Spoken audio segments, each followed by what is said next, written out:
Salut, c'est Hugo, j'espère que vous allez bien et on est parti aujourd'hui pour un nouveau point quotidien sur le coronavirus. Au passage, avant de commencer, et si ce n'est pas encore le cas, pour ne pas rater les points quotidiens suivants, pensez à vous abonner directement à cette chaîne YouTube, c'est gratuit et ça nous aide beaucoup. Cette semaine, je vous parlais d'hôpitaux saturés, autrement dit d'hôpitaux qui ne peuvent pas accueillir plus de malades. Et bien malheureusement, c'est déjà une réalité, notamment dans l'est de la France. Du coup, pour soigner un maximum de personnes, le transfert des malades vers des régions moins saturées s'accélère. Il y a d'abord des transferts qui se font en train, à bord de TGV médicalisés, autrement dit donc des TGV qui ont été adaptés pour la situation, des trains qui partent en général vers le sud de la France, et puis il y a aussi l'armée française qui est mobilisée et qui a amené par exemple par hélicoptère des malades dans un hôpital en Allemagne. D'ailleurs, certains jugent que l'épidémie met aussi en lumière le manque de moyens accordés aux hôpitaux et au personnel hospitalier qui sont pourtant réclamés depuis des années. En tout cas, la situation risque d'être malheureusement encore plus difficile dans les jours à venir puisque le pic de l'épidémie n'a pas encore été atteint et il faudra être particulièrement attentif au Grand Est, à l'Île-de-France, mais aussi aux Outre-mer. Au passage, je sais parce que je reçois des messages de votre part que vous êtes un certain nombre de personnels soignants à suivre ces points quotidiens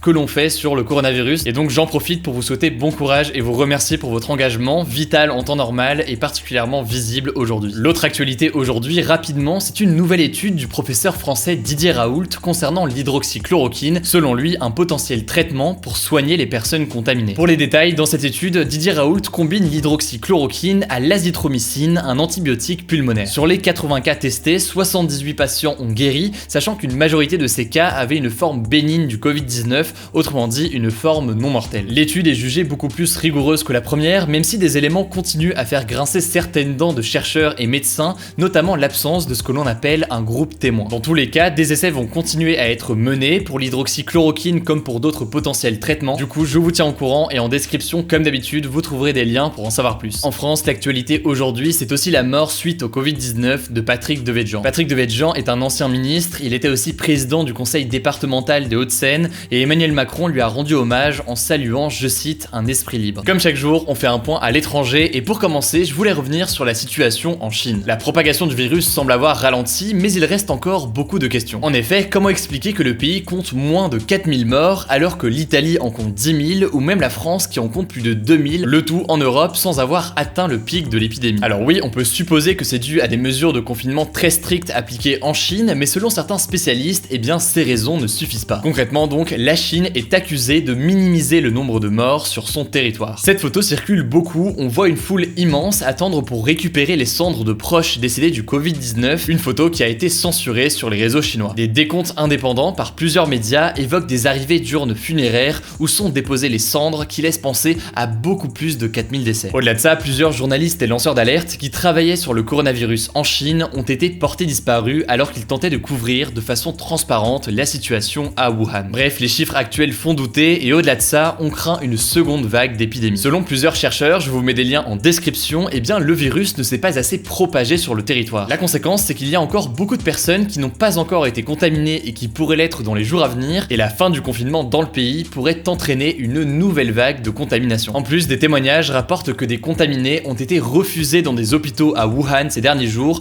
ce qui laisserait penser que la Chine refuse d'admettre qu'il y a encore des malades. Bref, situation complexe, on comprend qu'on ne peut pas faire totalement confiance au gouvernement chinois, mais on a peu d'autres informations pour le moment, donc affaire à suivre. Revenons en Europe maintenant, en parlant d'abord du Portugal. Le Portugal, qui compte près de 100 morts du Covid-19, a pris une mesure radicale aujourd'hui. Concrètement, le gouvernement a annoncé la régularisation temporaire des immigrés en attente de titre de séjour, ainsi que les demandeurs d'asile. Autrement dit, pour faire simple, les sans-papiers actuellement au Portugal ne sont pas considérés comme sans-papiers le temps de l'épidémie. L'objectif pour le gouvernement est être solidaire avec les plus démunis puisque grâce à cette mesure, les sans-papiers peuvent bénéficier des aides d'urgence en matière de santé, d'emploi, etc. qui sont réservées à l'origine pour les citoyens portugais. Au niveau des bilans, la hausse se poursuit au Royaume-Uni avec la barre des 1200 morts qui a été franchie. Le gouvernement a d'ailleurs prévenu que la période de confinement serait longue et en Espagne, 838 nouveaux décès en 24 heures, c'est un record pour le pays avec un total de plus de 6500 morts. On termine comme chaque soir avec une note positive et elle concerne aujourd'hui l'évolution de l'épidémie en Italie puisque le nombre de nouveaux morts sur les 3 derniers jours n'a fait que baisser. Vendredi, on comptait 919 nouveaux décès, samedi on en comptait 889 et aujourd'hui on en compte 756, ce qui laisse penser donc à une amélioration. De la même façon d'ailleurs, on constate une baisse au niveau du nombre de nouveaux cas quotidiens. Évidemment, ce sont des données récentes donc faudra voir l'évolution la semaine prochaine, mais en tout cas c'est une tendance positive positives qui semblent montrer que le confinement est bien en train d'impacter l'épidémie. Vous êtes des centaines de milliers à suivre ces points quotidiens sur le coronavirus. Merci à chacun d'entre vous, merci pour votre confiance. Je le disais, pour nous soutenir, la meilleure chose à faire, c'est de vous abonner directement à cette chaîne YouTube.